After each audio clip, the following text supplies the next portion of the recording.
को सब्सक्राइब जरूर करें। ये कहानी है 3 भाई और एक बहन की। एक गांव में एक सुखी परिवार रहता था। उस परिवार में 3 भाई और एक बहन थी।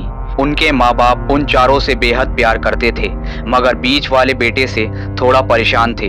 बड़ा बेटा पढ़ लिख कर डॉक्टर बन गया था और छोटा बेटा भी पढ़ लिख कर इंजीनियर बन गया था, मगर बीच वाला बेटा बिल्कुल गंवार और आवारा किस्म का था।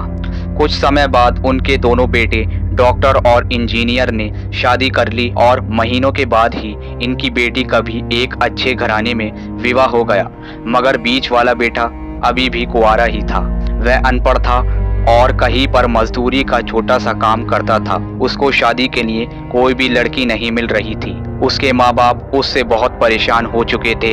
अब जब भी उसकी बहन अपने मैके आती तो वह अपनी डॉक्टर और इंजीनियर दोनों भाइयों से मिलती थी, मगर बीच वाले भाई से बहुत कम मिलती थी, क्योंकि वह उसे ज्यादा पैसे नहीं दे पाता था। लेकिन फिर भी वह अपनी बहन से बहुत अधिक प्यार करता था।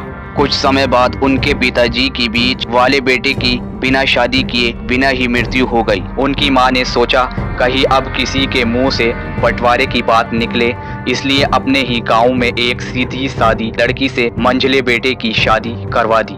शादी होते ही न जाने क्या हुआ, अनपढ़ बेटा मन लगाकर काम करने लगा और पहले से कहीं ज्यादा मेहनत भी करने लगा। अब कोई भी पुराना दोस्त उसको मटर गश्ती के लिए बुलाने आता तो वह मना कर देता। एक दिन उसके डॉक्टर और इंजीनियर भाई ने सोचा कि ये तो गंवार और अनपढ़ है, हम इससे कहीं ज्यादा पैसे कमा लेते हैं, इसलिए अब हमें बंटवारा कर लेना चाहिए।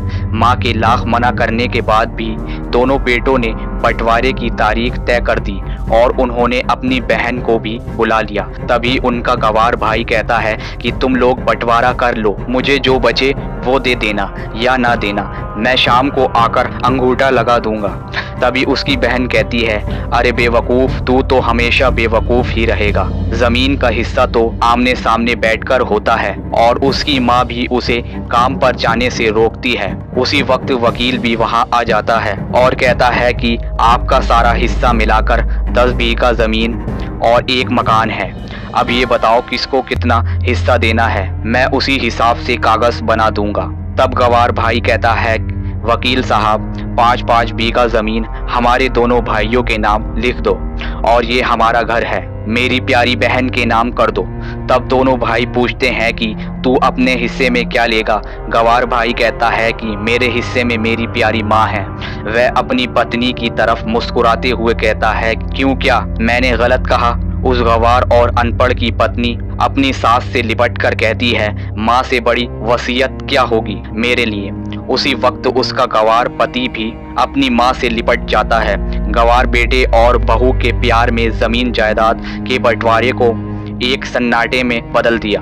तभी बहन अपने गंवार भाई के गले लगकर लिपट कर रोते हुए कहती है कि माफ कर दो भैया, मैं आपको सम्मान नहीं दे सकी। तभी उसका भाई कहता है, मेरी प्यारी बहन, इस घर में जितना अधिकार हमारा है उतना ही तुम्हारा भी है। और रही बात बंटवारे की, तो बंटवारा नहीं करने से जीवन खत्म तो नहीं हो जाएगा। क्यों करते हैं हम बंटवारा? क्या हम एक साथ मिलकर नहीं रह सकते, जैसे हम बचपन में मिलकर खेलते रहते थे? एक साथ मिलकर रहने को ही तो कहते हैं एक अच्छा परिवार, और उसके परिवार को संभालती है एक माँ। तभी उसके दोनों भाई भी बहुत शर्मिंदा होते हैं और वह बंटवारे के सभी कागज फाड़ कर फेंक देते हैं। और उस दिन के बाद से उनका पूरा परिवार खुशी खुशी एक साथ रहने लगा। अगर आपको हमारी कहानी अच्छी लगी तो चैनल को सब्सक्राइब जरूर करें। धन्यवाद।